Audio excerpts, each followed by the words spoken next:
Well, if you are investigating whether or not Christianity is true, there's a good chance that you've come across something called the minimal facts argument. Well, the minimal facts argument may not be the best approach to figuring out whether or not Jesus rose from the dead. And that's what we're going to discuss today on this episode of Dealing with Deconstruction.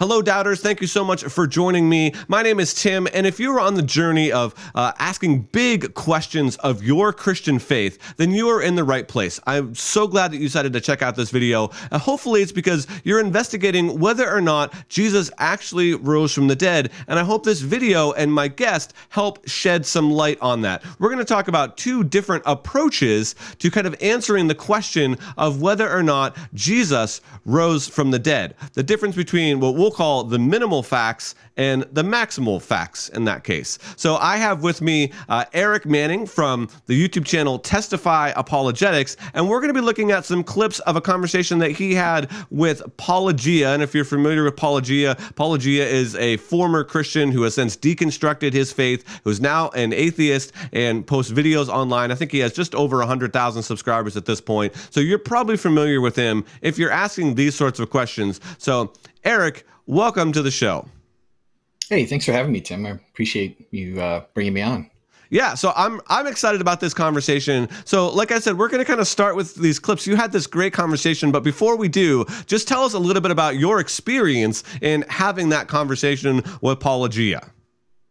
Oh, I really like talking to Paul. I think Paul's a nice guy. I mean, he kind of gives off a certain persona, I think, on Twitter and some of his YouTube videos, but no, he's a good guy. I think he brings up some good objections against the minimal facts that I have a lot of people asking me from time to time, like, hey, can you respond to Paul Ajia? Can you respond to Paul Ajia? And I'm like, well, in some ways I kind of agree with him. Yeah.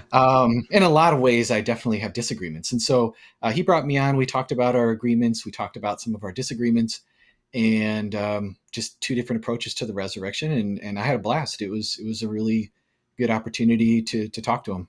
Yeah, so I'll go ahead and put the link of that full conversation in the description of this video, so anybody that wants to can go ahead and check it out. Again, we are going to be looking at some short clips. Again, for time's sake, we're only going to be looking at two, but it was over an hour-long conversation, which I would suggest that anybody that's interested, go ahead and check out that whole conversation that Erik had with Paul. So one of the things that you and I wanted to discuss is kind of the difference between the minimal facts and the maximal facts. So the minimal facts is kind of made popular by somebody named Gary Habermas, and Gary Habermas essentially, just real quickly would have, up to 12, but sometimes it can be narrowed down to about 3, what he would call facts, historical facts, things that are fairly well historically attested, that are attested by people that are outside the Christian, scholarly world. So these are, Jews or they're atheists or whatever. And so he kind of, did a lot of his doctoral work and kind of describing what the minimal facts were. And then he says, based on these minimal facts, the best explanation is that Jesus actually rose from the dead. Now you take a little bit different approach. So I'd like you to just take a few minutes and talk about what, again, for this conversation, we're just labeling it the maximal facts, right? But what the maximal facts approach is to the resurrection, how would you characterize that? Sure. I mean, the maximal data is basically, it's the William Paley approach. Okay. Probably the way that I would put it. William Paley was a famous 18th century Christian apologist. And basically where it would differ is that I would contend that there's very strong evidence that the Gospels and Acts were written by individuals who were close up to the facts, well-informed, and habitually scrupulous. And this would provide evidence that confirms the claims in the Gospels and Acts concerning the resurrection and ascension actually reflect eyewitness testimony. And so basically it boils down to, it's kind of like the C.S. Lewis trilemma, only I'm going to apply it to the disciples. There's 3 main explanations for the reports that we have of the resurrection. Either the disciples were liars, or that they were mistaken, or that Jesus really rose from the dead. And what I'm going to say is that the content of their claim, which is what we have in the Gospels, is that they claim to have had multi-sensory experiences, both as individuals and in groups, conversing with Jesus, eating with Jesus, him passing them fish and so forth. And so these details of testimony that are found in the gospel accounts make it very highly improbable that they were mistaken. And then the context of their claim, which that they undertook serious risk, as Paley said, they endured labors and dangers and hardships and sufferings, and some even paid for it with their lives for these claims. Yeah. It makes it really highly improbable that they were lying.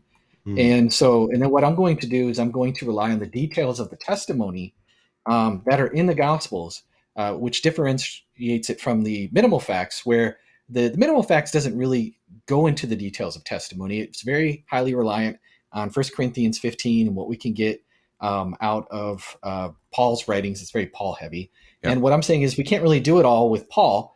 What we're going to need is the detailed testimony in the Gospels, because there are a lot of scenarios that are not very evidential that are consistent with minimal facts, like brief fleeting appearances, maybe Jesus appearing at what seems like to be a distance, saying peace be with you, or individual hallucinations and different things like that. And I don't think that we can refute all naturalistic explanations with just minimal facts alone. And so I'm going to just take a Gospels first kind of approach. Okay. Versus just kind of trying to do a lot more than what I think is possible with 1 Corinthians 15. Yeah, no, that's great. So I want to go ahead and I want to play this first clip from your conversation with Paul, and we'll use that clip to kind of as a jumping off point for the rest of this conversation. Sure. It does, but I always hear whenever I raise objections to individual points, what I often get back is, well, cumulative case, this point may not be great. And I'm like, well, where's the good point? I understand what you're saying. It'd be nice to just like have this like one silver bullet. You know what I'm saying? Well, it wouldn't even have to be silver bullet, but I guess I never even get down to that any of the individual points are good points. They're just like, well, this seems probable to me. And I'm like, but it doesn't seem probable to me. It seems counter to human nature that I observe. Okay. So basically what he's saying there is that, you have several different lines of evidence, and this is a cumulative case that you're building here, Erik, and I'm just not convinced by any of them. I'm going to doubt, basically he said, I'm going to doubt all of them, all the things that you've laid out in your, maximal data approach here. I'm just going to doubt all of them. And so when I heard that initially, and again, we're kind of juxtaposing this minimal facts versus this maximal data approach. So when I heard that, I was like, okay, my approach with Paul might be something more along the lines of Gary Habermas for saying, okay, we have these, let's say 3 or 4, minimal facts. And for just the sake of conversation here, I pulled up an article from crossexamine.org, which is Frank Turek's ministry, where he lays them out. And the 4 facts that he lays out in this article were the death of Jesus by crucifixion. Fact number 2 was the empty tomb. That might be the one that has the asterisk by it, that maybe not everybody would agree with. The fact number 3 would be the post-resurrection appearances. And fact number 4 would be the origin of the Christian faith. And so for me, I'm thinking, okay, if I'm dealing with a skeptic like Paul in this kind of conversation, I'm gonna rely heavily on something like consensus. I'm gonna rely heavily on just a very small portion of scripture, like 1 Corinthians 15, like you pointed out, because then that saves me from having to get them on board with all of these other, kind of other details that they have to then affirm, right? They don't have to affirm the reliability of Acts. They don't have to affirm the reliability of John or Matthew or Mark or something like Q. They don't have to affirm all of that. Basically, we just have to say, we're going to stick with kind of the large majority of consensus, and hopefully that will be an easier pill for them to swallow. So that's the approach that I was kind of thinking of as we were talking about that.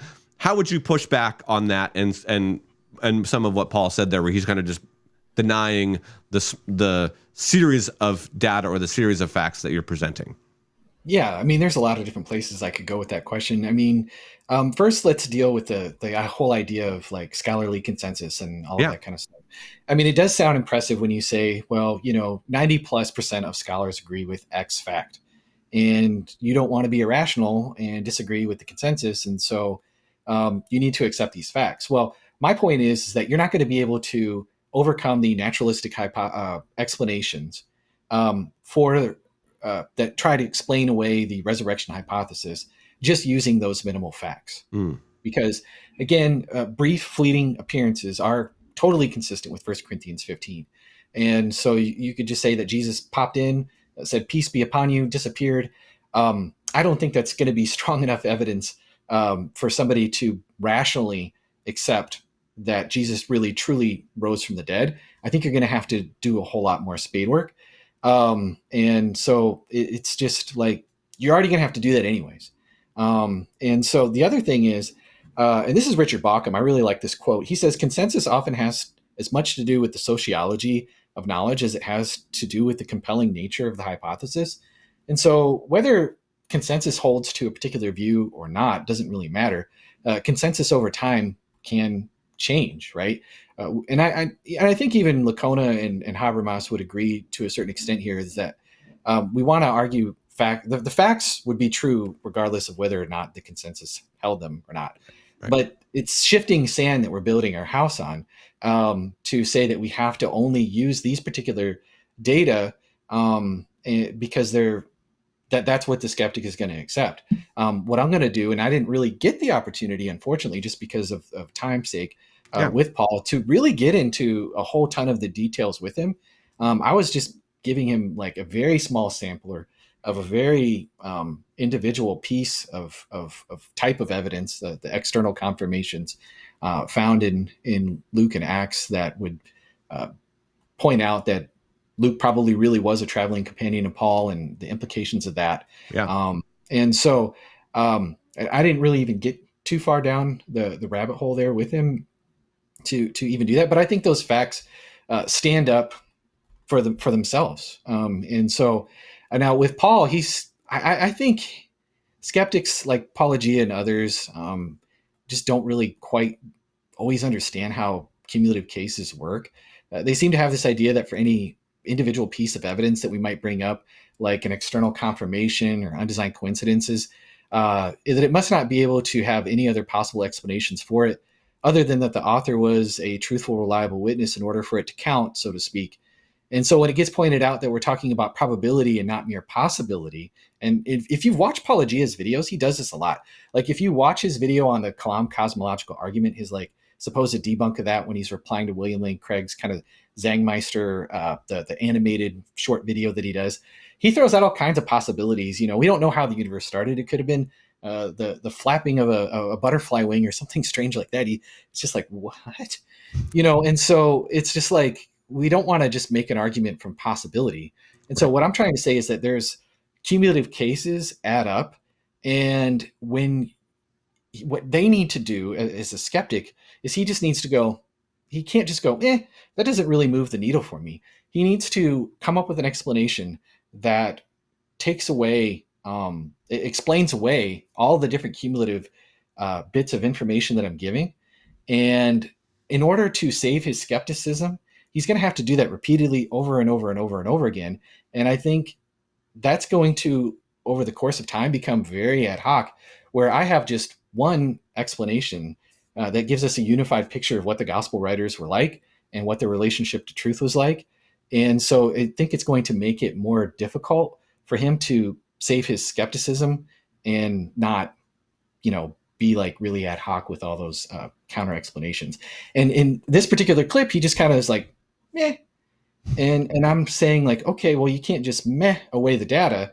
Right. You have to really look at the data. You have to look at all of the data and then explain. You have to shoulder your burden of proof and say, what is the better explanation than the explanation that I'm bringing forward?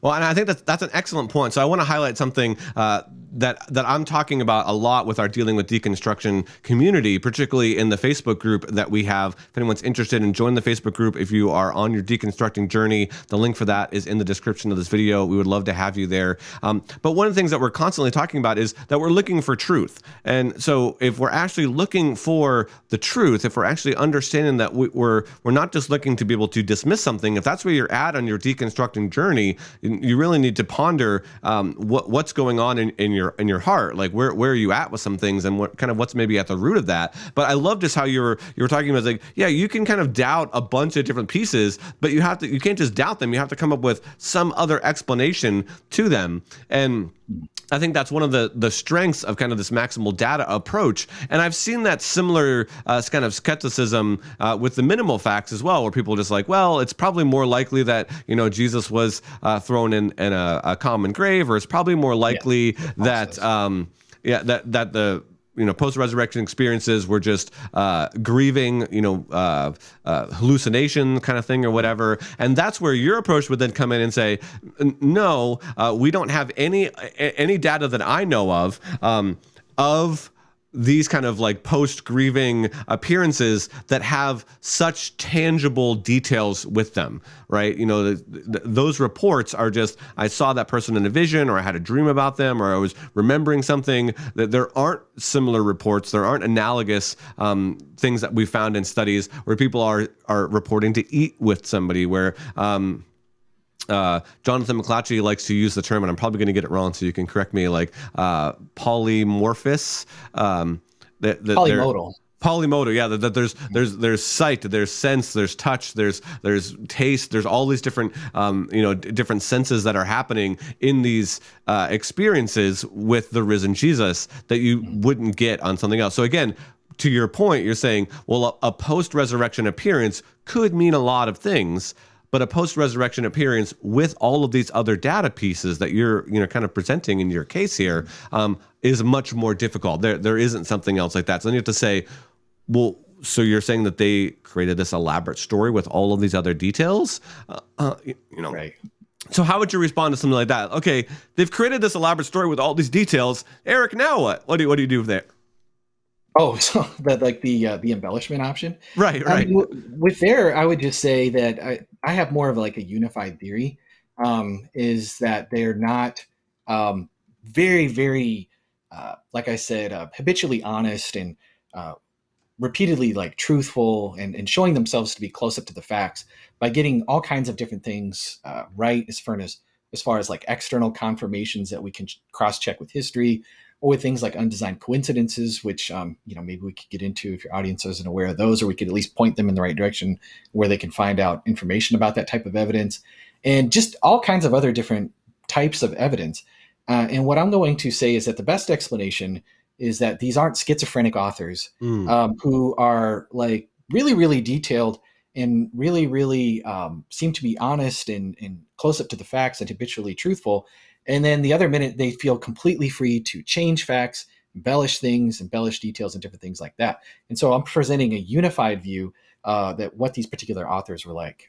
Yeah, I think that's great. Like, it might be, we have no evidence, we have no indication that they were a first century Babylon Bee or the Onion or something like that, where they were deliberately taking, kind of real world incidences and then trying to insert something mythological or trying to insert something legendary on purpose into their narrative. All the indications were that these were honest people, like you said, trying to recreate an honest view of what was going on or what happened in their world, whether that was the church being furthered going on, or particularly Jesus' resurrection, which kicked the whole thing off. So, Well, what you often hear from skeptics is something like, well, it's just like this, they'll say like the Spider-Man fallacy, New York is a real place. Does that prove Spider-Man really exists? Right. And it's like, no, like these are hard facts with external confirmations that I was going through with Paul Ajia.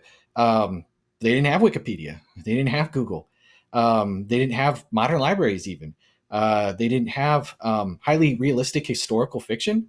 It wasn't a literary genre that had existed yet. So it's incredibly anachronistic to say that. Now, someone might say, well, yeah, but you have like these apocryphal gospels or apocryphal writings. Like I had a skeptic like reply to one of my videos because I was talking about some of these different evidences, and they brought out the Acts of Thomas. Yeah, the Gospel of Thomas. Yeah. Yeah, well, it's the Acts of Thomas. It was actually a different one where he travels to India and meets some king and stops a wedding and all kinds of weird stuff that happens there. And I'm thinking like, okay, if you look at in this particular wedding, it talks about this flute girl who's like playing this flute over Thomas's head, and it's just like it's really purple, and it's obviously some kind of like weird romance. And it's totally different if you read it to comparing it to something like the Wedding of Cana. Hmm. And so it's just like, it's like overly flowery and detailed and just weird. And it just has a completely different feel. Whereas Thomas, when you read it, there's all kinds of little nuggets in there that have like indicators of truth and eyewitness testimony. Right. And the parallel can't be more stark. Yeah. Yeah. No, I would completely agree. Well, I think that kind of sets us up for this last clip that we had. It's like, okay, we have a lot of detail. We have lots of different data that we're working with. We have good reason to believe that these people weren't making it up like they would in the Acts of Thomas or the Gospel of Thomas or the Gospel of Mary that came much afterwards, written by, again, a whole different group of people. So we don't necessarily need to get into all that. But I think the other objection that Paul Ajia raised is a really important one, and this has to do with kind of drawing out David Hume's objection of miracles. So let's go ahead and check out this clip, and then we'll respond to it on the other side. Okay. You mentioned Hume there, right? And of course, Hume is famously, or is often, misquoted as saying that, or maybe he did, but it's just not in the writings that I'm familiar with, that like miracles are impossible or whatever. Sure. The thing for Hume and the thing for me is that testimony alone will never overcome the unlikelihood of a miracle for someone for whom, I haven't seen the direct evidence. So like testimony, mistaken or lying, at like, just you brought those up and you even crossed them out, but it's like, for me, mistaken or lying is still way better an explanation.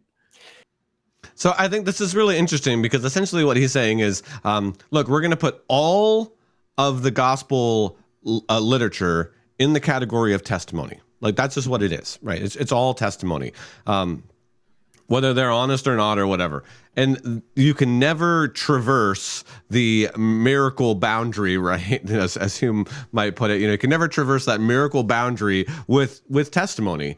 And I thought this would be a great opportunity for you to kind of just respond to that. Because you did in the video, but I could sense that there was more to say, and that took you a little bit by, not necessarily surprise because you were prepared to respond to it, but I think you had more to say. So how would you respond to, again, imagine I'm Paul, we're sitting here, we're having this conversation all over again, and I'm saying, look, Hume basically indicated that no amount of testimonial evidence can get you over that miracle hump. How would you respond to that?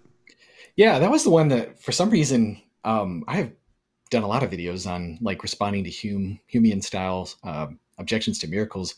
And for some reason, I just wasn't expecting that one. I don't know why. So it did slightly catch me off guard. But if you watch Paul Ajia's channel, he does try to provide ways to explain away the data. Paul Ajia will say something like, well, Jesus was thrown in a unmarked tomb and like a common criminal, and that Paul probably had some kind of a guilt-induced sort of thing and just hallucinated something. And then Peter had a grief hallucination, and then he went and had told the 12, and they were just quickly kind of jumped on board and different things like that. And so now what I would say, kind of in response to that, I'm going to go around about it just a little bit here. And so when you think about the resurrection, we need to think about what it really occupies the most probability space, so to speak. When somebody dies and is crucified during the time when Jesus lived, what do we hear? Nothing. Bupkis, crickets, right? When people die, the most common thing is not conversion disorder, not grief hallucinations, Right. not those things. And even people who do have hallucinations aren't immediately led to the conclusion that that person has physically risen from the dead. And so the explanations that he gives as far as like grief hallucinations and Paul's experience and the disciples jumping on board, those already have a very built-in low probability in them. He's just going to say that these are higher than, because they're natural, than any explanation as far as a supernatural explanation is. Well, he's going to have to give us some reasons to accept that, right? Because we have a lot of data of people who were crucified. We have a lot of data of people who said that they were messiahs and prophets around the time of Jesus. And when their movements got squashed, we heard nothing, right? So Right. He's going to have to explain away that particular data. And I don't think that he really explains it away very well. And so it's a real problem when you say that no matter how clumsily contrived an alternate explanation is, it's automatically better than a supernatural explanation. Like, you're going to have to give me a reason why that is the case.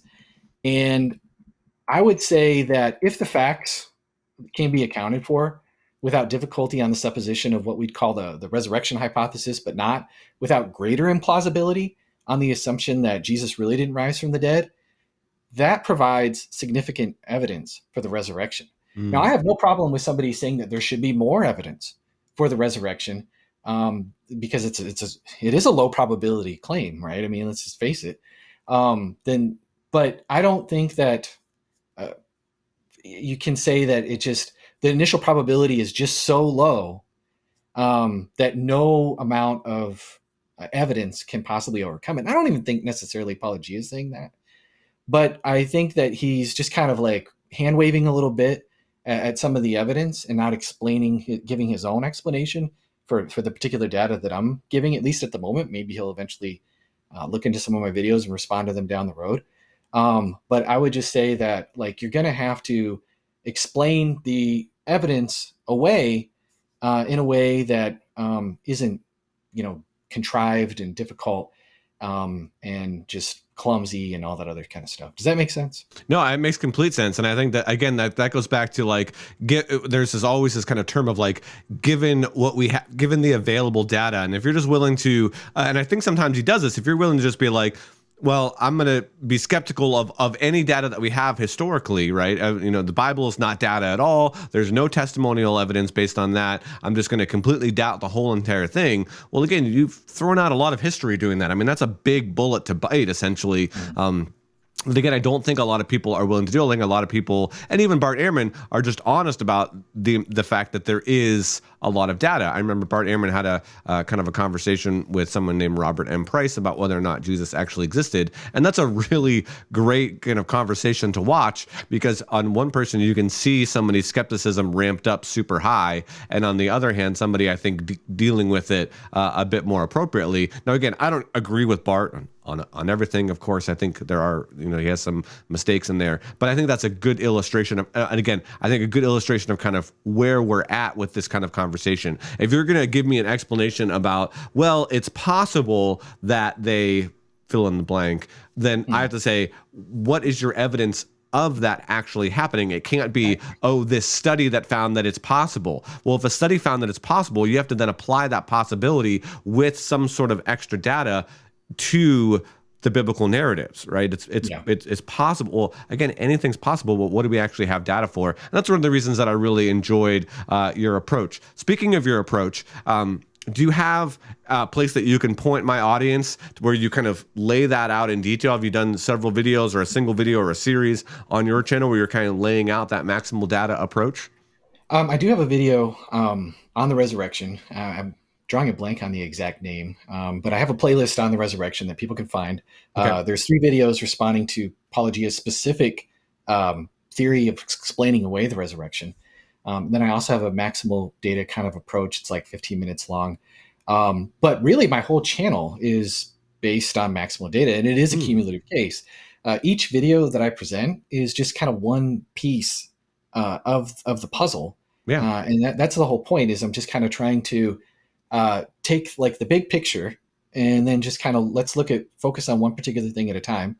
And then, so if people just go through my video, I have a playlist on the reliability of the Gospels. Each of that is just brick by brick. And I do get pushback sometimes. It's just like, well, that doesn't really mean much. And I'm like, okay, well, take that into conjunction with all of this other data. Right. And so, and that's something that I think a lot of people can misunderstand about the maximal data approach. And so now I think also another misunderstanding that people have is they're like, holy cow, this is going to take a really long time in order to go through with the skeptic. But if you notice with Paul, it took me like 5 minutes to just basically give that basic, either they were lying or they were deceived or they were telling the truth. And then I'm going to have to back up. And as much as people say, well, if you back up, you're going to have to take a lot of time. Well, you're going to have to, again, you're going to need stronger data in order to give people a strong inference to the best explanation. Right. And so you don't want to just give them at best a week inference to the best explanation. And I'm not even sure minimal facts gives people that. So I'm just kind of like, I'm okay with it taking a little bit of extra time, I guess I would say. Yeah. But you're going to have to do it anyways. And if Mike Lacona can spend 7 hours debating Bart Ehrman over the minimal facts, well, I don't feel so weird about it. You know what I mean? Right. No, that's a really good point. That's a really good point. I mean, with any of these, you're really going to have to, in conversation with somebody, again, if you're bringing it up, you're going to have to dive into the weeds at some point, and the maximal data approach sets you up to kind of better address some of those weeds than maybe the minimal facts. We were kind of just like, well, I don't know. Those are the facts that Habermas had on his website, or those are the facts that were in this, cross-examined article, and that's about it, right? And that's all I can do. So no matter what, if you're going to continue on with the conversation, you're going to start to get to that kind of maximal data approach, even in supporting something like the minimal facts. I mean, again, Habermas has hour-long presentations that he's done at SES conferences and with Cameron Bertuzzi on his channel and several other places where he's supporting the minimal facts with all this other data. And so it's not as minimal as it appears to be, I guess. And your approach even has more than that. And I think that is a benefit to it. Yeah. How long is his upcoming book going to be? I've heard it's going to be pretty long, and I'm actually looking forward to it. I'd like to read it. Yeah. And I like Gary. When I'm coming against some of this stuff, some of the pushback that I also get is just like, well, they're a brother, and why are you attacking a Christian apologetic argument? That seems kind of dodgy or something. And I'm trying to say, I just want to give people the best evidence possible. Yeah. Because like your channel, it's dealing with deconstruction. Well, I don't want people to. I want people to base what they have on the strongest evidence possible. And so yeah, but anyways, yeah, if his book is thousands and thousands of pages and it's a minimal facts book, everyone can forever be silent on maximal data takes too long. Right. No, I really appreciate that. Well, Erik, thank you so much for joining me. Again, I'll go ahead and put the link to your channel in the description of this site. Man, I appreciate you so much coming on and having a conversation. Any final thoughts or comments you want to leave the audience with? Yeah, I would just say, just check out the channel. And really all I'm doing is popularizing other people's ideas. And so there are lots of good books on this particular topic regarding the reliability of the Gospels and the resurrection. So I'm just going to give some real quick recommendations of people who I base a lot of my work on. Yeah. I would say William Paley, again, intellectual hero of mine, an older book. I'm sorry, just because something's gone out of fashion doesn't necessarily mean that the facts have changed at all. And so Check out his book, A View of the Evidences of Christianity, excuse me. And then as far as some more modern books, anything by Lydia McGrew is really good. Hidden in Plain View, Eye of the Beholder, and then The Mirror of the Mask is a very good book. There are some intramural debates between Christians about those particular books, but definitely check them out. Super, super helpful on the reliability of the Gospels. Richard Bauckham, Jesus and the Eyewitnesses is a really good one. And then Craig Blomberg, he's got one on the historical reliability of the New Testament that I think is helpful. And then Peter J. Williams, easy to read book, Can We Trust the Gospels, is like an excellent introduction right there. And so check out those books. And that would be, if anybody's interested, that's where I'm basing some of my arguments, a lot of my arguments. And so avail yourself to those for sure. And William Paley's is free. You can get it at the Google Play Store. Okay. It's public domain, so you have no excuse. That's great. Every Christian should read it.